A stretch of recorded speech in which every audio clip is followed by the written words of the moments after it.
problem 1689, it's on page 747. Centrifugal clutches of the type shown are used to engage or disengage the rotation of power equipment such as string trimmers and chainsaws.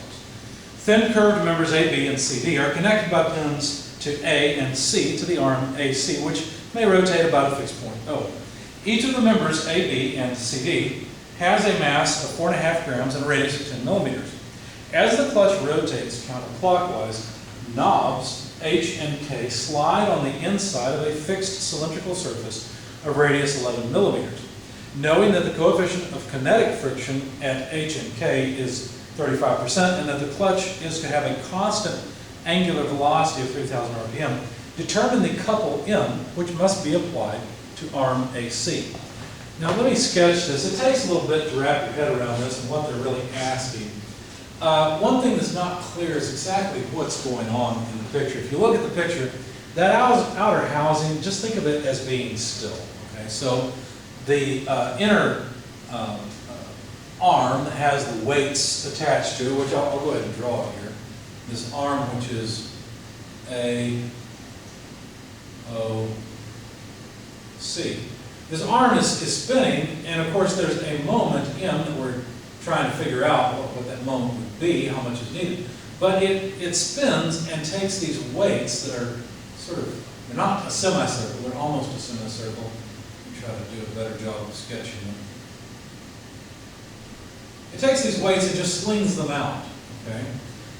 And so there's a little bump on each of these that makes contact, and they call this point H. I would rather put it out here. I want it off to the side.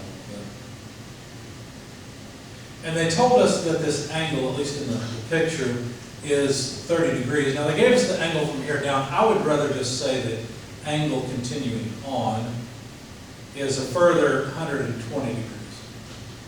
The other side's just like it, except it's pivoted down here at C. And let's see, somewhere about there is the quadrant, so about like that. And so here's the bump on the other side, which is K. It's a similar geometry. I'm not going to bother drawing the entire other side. One thing to note is each of these arms have a mass of 0.0045 kilograms. I'm writing it that way because I want to work in kilograms. They give it to us as 4.5 grams. The angular speed of AC, this thing here, is 3,000 revolutions per minute. Now you might look at it and say, well, which way is it going? Well, it's actually going counterclockwise, and at first your intuition may not like that, because you may feel like that this arm's actually going to come in, but that's not the case. Be careful about that. What you're thinking is that this point will move in such a way that it's just going straight, but that's not it, right? This point's moving around, so it has to drag this arm around. And so what it's going to do is tend to fly out. Okay? Now let's go ahead and convert the angular speed into radians per second. So 2 pi radians per revolution. Let's go revolutions. 1 minute per 60 seconds. There we go. So the angular speed is about 314.1593. You might recognize pi in there. Radians per second. Of course, it makes sense, right? 3,000 times 2 is going to be 6,000 divided by 60. Of course, we're going to get out a multiple of pi. And then the friction coefficient, mu k, speaking of things that are given, are, well, it's 35%. It's not much. Now, what they're saying is that there's slippage. Whatever the item is that this clutch is trying to accelerate is not moving yet. It's still. Now, of course, coming up with the friction would be interesting, but really what they're trying to say is, well, how much of a moment's required just to keep this thing moving? Now, understand that all of the energy being put into this is wasted, right? If you multiply the, see what would it be, the moment times the speed, you could figure out how much power is being put into this. And all of it's just going away because it's all slipping. As a matter of fact, if we were to look at a three-body diagram of one of the weights, well, let's see. The center of gravity of that weight is going to be somewhere up here. In fact, where would it be? Well, if it's 30 degrees down to 120, then what does that mean? That's 150, total's 180. So there's a 30-degree angle in here, right? So 150 divided by 2 would be 75. So this angle to the center of gravity is 15 degrees.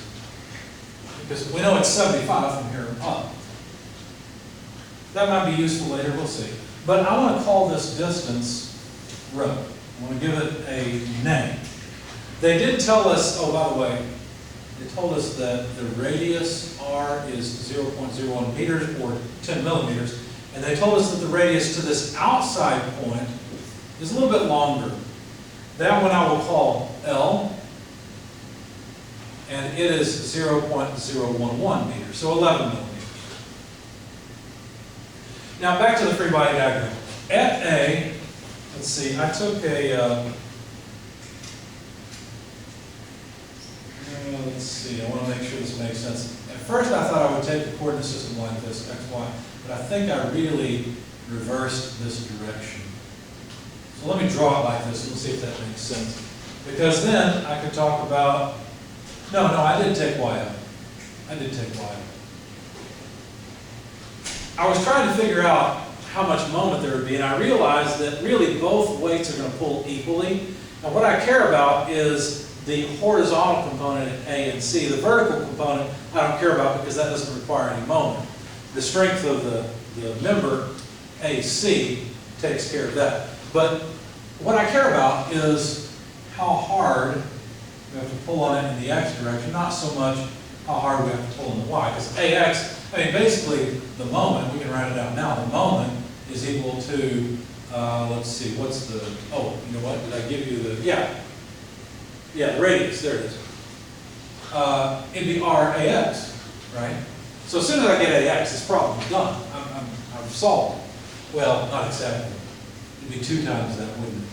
Because I've got another arm here to pull around as well. But really my goal is to get AX. And so I actually drew both of these in the opposite direction, thinking of a free body of AC that has AX to the right and AY up. That way it matches the coordinate system. Anyway, what other forces act on this? Well, I think they didn't necessarily say it. Let's see. I don't think they said it. I don't want to read the whole thing right now, but I want to imagine this as if it's operated in a horizontal plane. Now, would weight actually be pulling down? Yeah, weight would be pulling down. But at 3,000 RPM, the force required just to hold this thing in place is going to be so much more than the weight. The weight is negligible, so I'm just going to throw the weight away for the moment. And maybe I'll come back and calculate what the weight is, and we can compare the weight to the magnitude of the forces that this thing is actually experiencing. But for right now, let me just neglect it and say that at the contact point H, there must be a frictional force, because remember, we're rotating this way, right? So sliding this way, friction acts against that, and there must be a normal force. Now, this is the free body diagram, and it will be equal to the kinetic diagram, or the result of those forces, you could say. Try again. You need to come off tangent, imagine a quadrant. There we go, that's a little better.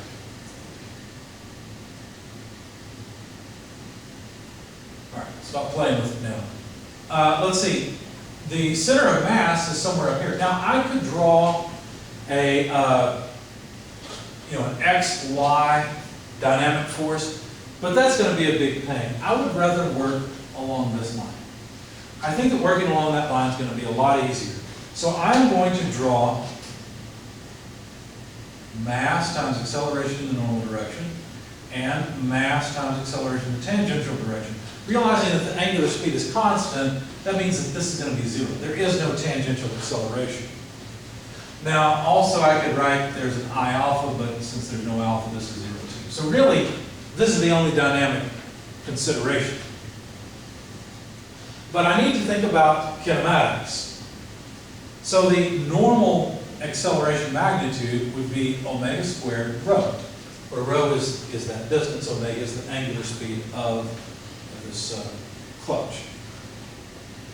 To calculate the magnitude of rho, I need to look in the front of the book and realize that this would be r sine alpha over alpha, where alpha is this angle.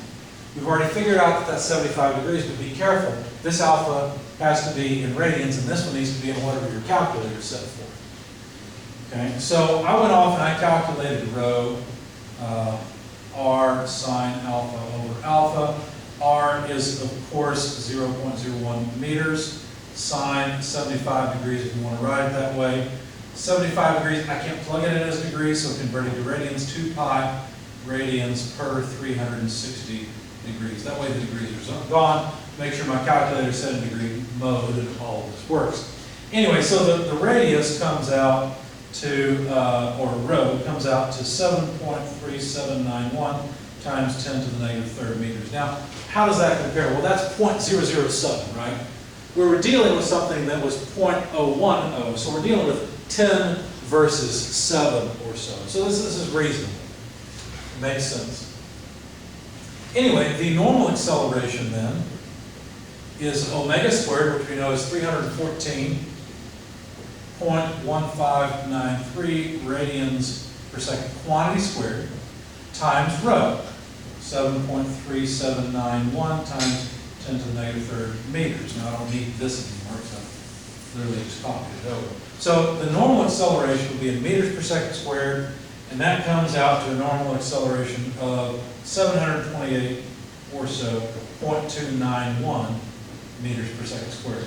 Take that and divide by the acceleration of gravity, 9.81 meters per second squared. You'll see that this is a heck of an acceleration.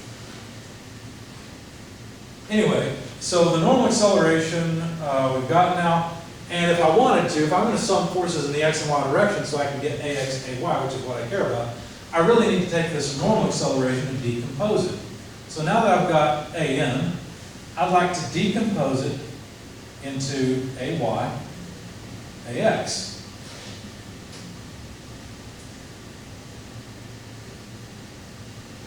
My triangle look halfway decent. There we go. Of course, this angle here is 15 degrees, right? It's this little triangle in here that I'm dealing with. So let's see. Ax would be what? Well, that's this piece. So that's going to be an cosine of 15 degrees. I'll let you plug all that into your calculator, but notice one thing. An points this way, ax points this way, so I need a negative sign. So there, and that's 15 degrees. Plug all that in your calculator, and you'll find that AX is about negative 703.475 meters a second squared. And then AY, it's going to be the short piece, right? That's going to be the A, and now notice it points against the Y direction as well, so I need negative sine theta. Same angle as before, 15 degrees. Same AN as before. Plug it into your calculator. You'll get about negative 188.496 meters per second squared.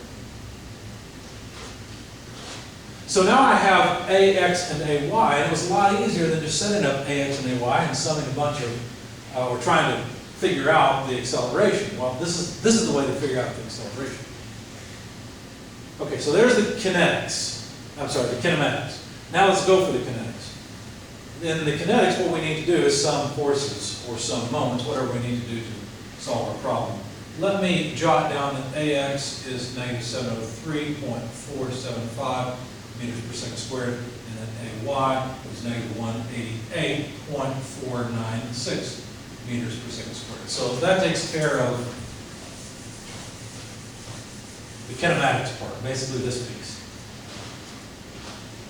So essentially what I've done is I have made an MAX, MAY calculation. I haven't multiplied by the mass yet, but that doesn't matter. I've got the accelerations. I know the mass, so that's easy enough. Okay, how do I want to solve this? Well, if I sum forces in any direction, I'm going to have the normal force and the friction force, and that's going to be a pain.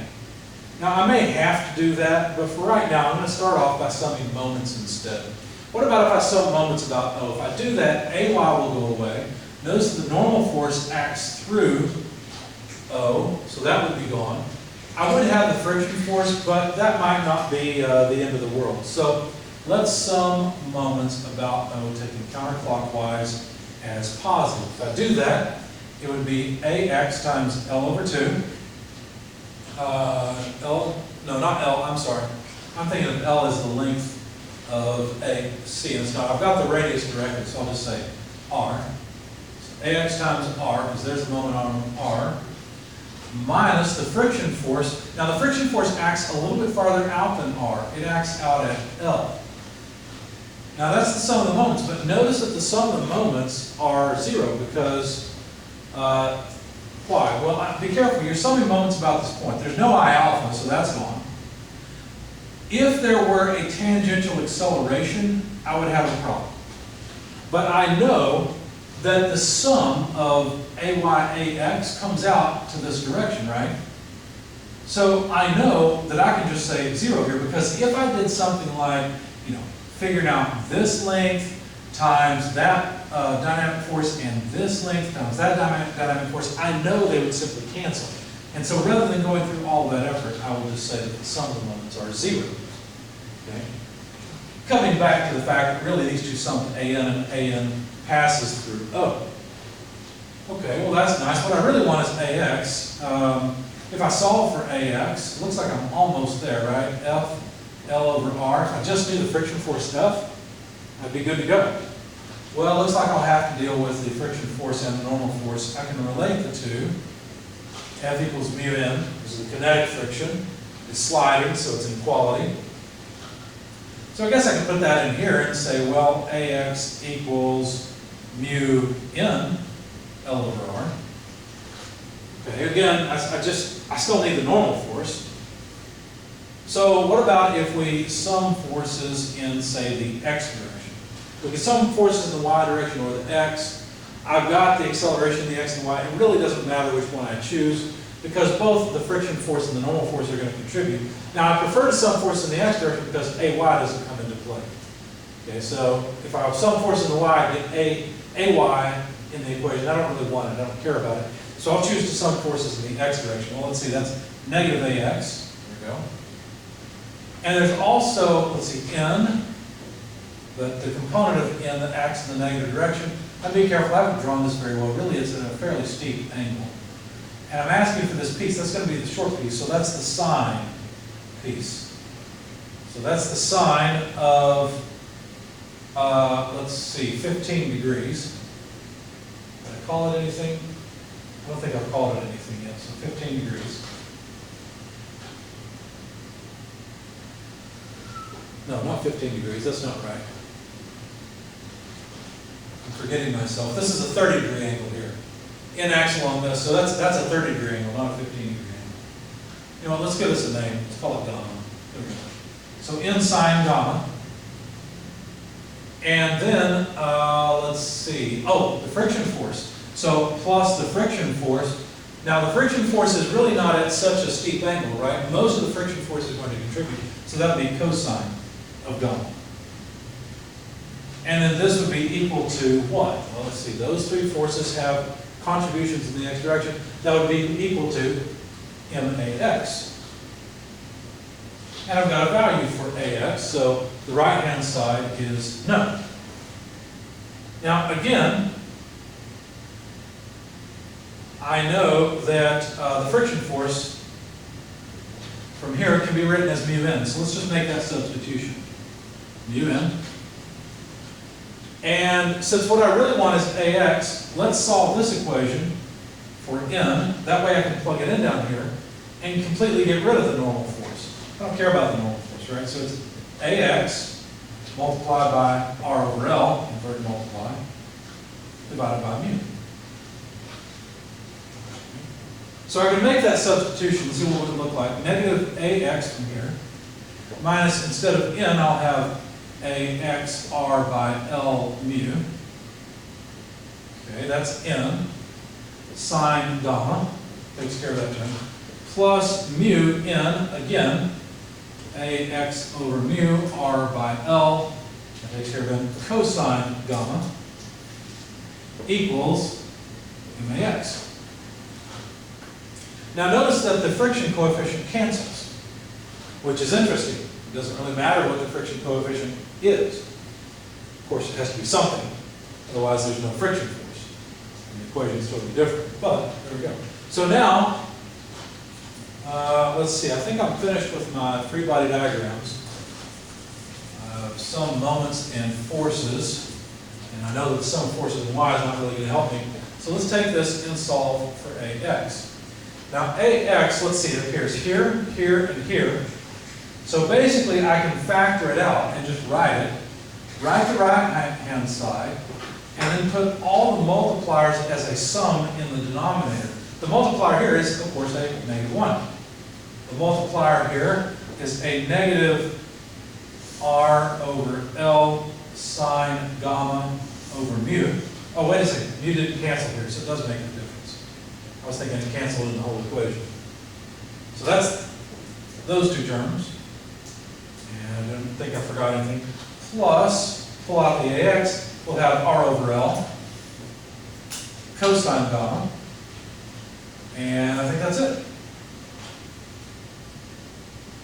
Okay, now all we have to do is plug in numbers. The mass is 0.0045 kilograms. The acceleration in the x direction is negative 703.475 meters per second squared. Divided by, we don't need this anymore, let's get rid of it.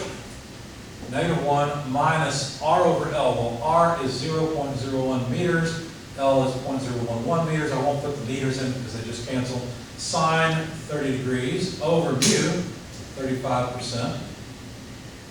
Plus, let's see, R over L, again, 0.01 over 0.011. Cosine 30 degrees. There we go. When you plug all this in your calculator, you get about 2.094 newtons. That's AX. Okay? Now that we've got the force in the x direction,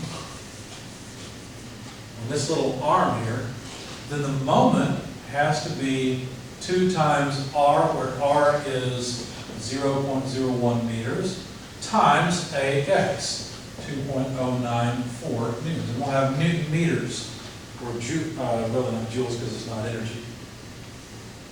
So this comes out to about 0.0419 Newton meters of torque.